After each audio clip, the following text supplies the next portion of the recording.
ध्यायतो विषया पुंसः शङ्गास्तेषुपजायते शङ्गात् संजयते कामः कामात् क्रोधोऽभिजायते क्रोधात् भवति सम्मोहः सम्मोहात् स्मृतिभिभ्रमः स्मृतिभ्रंशात् बुद्धिनाशात् प्रणश्यति। मनुष्य जब बार बार इंद्रियों के विषयों का चिंतन करता है तो उससे आसक्ति उत्पन्न होती है।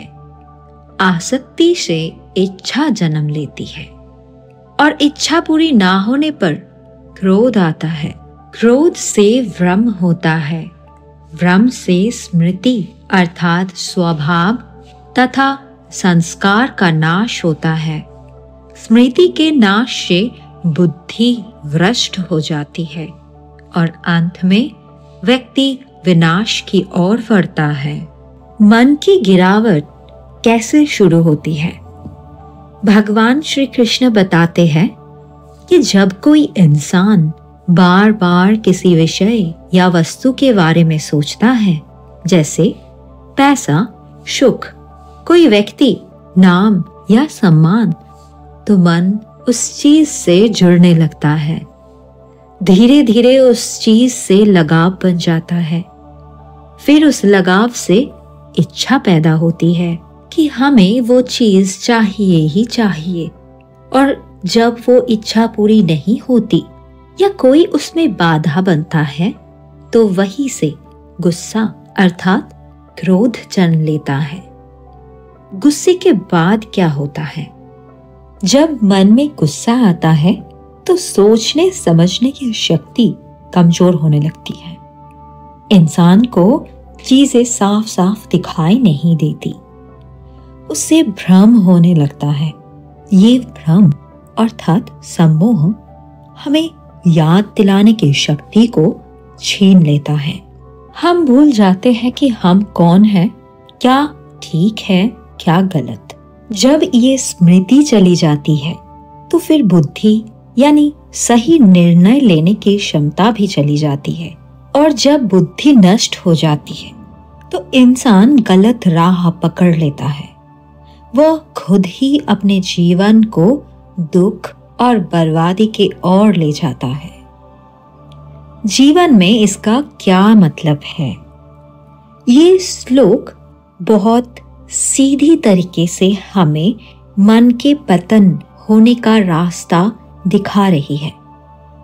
अगर हम अपने मन पर ध्यान नहीं देंगे तो वो हमें धीरे धीरे नीचे खींच ले जाएगा। ये प्रक्रिया बहुत धीरे होती है पर असर गहरा होता है। एक छोटी सी सोच से लगाव बनता है, लगाव से इच्छा, इच्छा से गुस्सा, गुस्से से भ्रम, भ्रम से स्मृति का नाश और फिर बुद्धि का पतन। यही है मन का पतन का रास्ता। इससे बचने का क्या तरीका हो सकता है? इसका हल भी भगवान ने इसी में छिपा कर बताया है। ध्यान दो कि मन कहाँ जा रहा है। अगर मन बार बार किसी विषय पर जा रहा है तो सावधान हो जाओ। वहीं से शुरुआत होती है। मन को समझाओ, संभालो और धीरे धीरे उसे भगवान, आत्मा, शांति और सच्चाई की ओर मोड़ो। मन हमेशा किसी न किसी चीज पर टिका रहेगा ही, बस उसे सही दिशा देने की जरूरत है। इन दो श्लोक में श्री कृष्ण ने एक गहरा सत्य बताया है कि हमारे अंदर का सबसे बड़ा दुश्मन बाहर नहीं, हमारे ही अनियंत्रित विचार और इच्छाएं हैं। अगर हम इनका ध्यान रख ले तो हम जीवन में बहुत कुछ संभाल सकते हैं। उदाहरण के रूप में हम हमारी आज की परिस्थितियों को एक बार समझने की कोशिश करते हैं। मान लीजिए आप इंस्टाग्राम पर स्क्रॉल कर रहे हैं और बार बार दूसरों की लाइफस्टाइल, घूमने की तस्वीर और उपलब्धियां देख रहे हैं। धीरे धीरे मन में सोच आने लगती है, मेरे पास ऐसा क्यों नहीं है? ये सोच लगाव और फिर इच्छा बन जाती है आपके अनजाने में। जब वो पूरी नहीं होती तो गुस्सा आता है, खुद पर, जीवन पर या दूसरों पर। यहाँ पे हम श्री कृष्ण के दिए गए सत्य को कैसे प्रयोग करें? जैसे ही आप देखें कि मन बार बार किसी चीज को चाहने लगा है, तुरंत रुके, एक गहरी सांस ले और खुद से पूछे, क्या ये मेरे लिए जरूरी है या सिर्फ किसी दिखावे के कारण मुझे खिंचाव हो रही है? अब दूसरा उदाहरण देखते हैं। कभी कभी हम छोटे छोटे कारणों से घर में गुस्सा कर बैठते हैं, बाद में पछताते हैं, मैंने ऐसा क्यों कहा। ये भी उसी प्रक्रिया का हिस्सा है। इच्छा थी कि सब हमारी बात माने, वो नहीं हुआ तो गुस्सा आ गया और फिर विवेक चला गया। इसमें हमें क्या करना चाहिए? गुस्से के समय मौन साध हो, 3 गहरी सांस ले और अंदर से कहे, मैं अब भी निर्णय ले सकता हूं, मैं अपनी बुद्धि को नहीं खोने दूंगा। हाँ, इसको कहना तो आसान है, लेकिन इसका प्रयोग करना असंभव तो नहीं।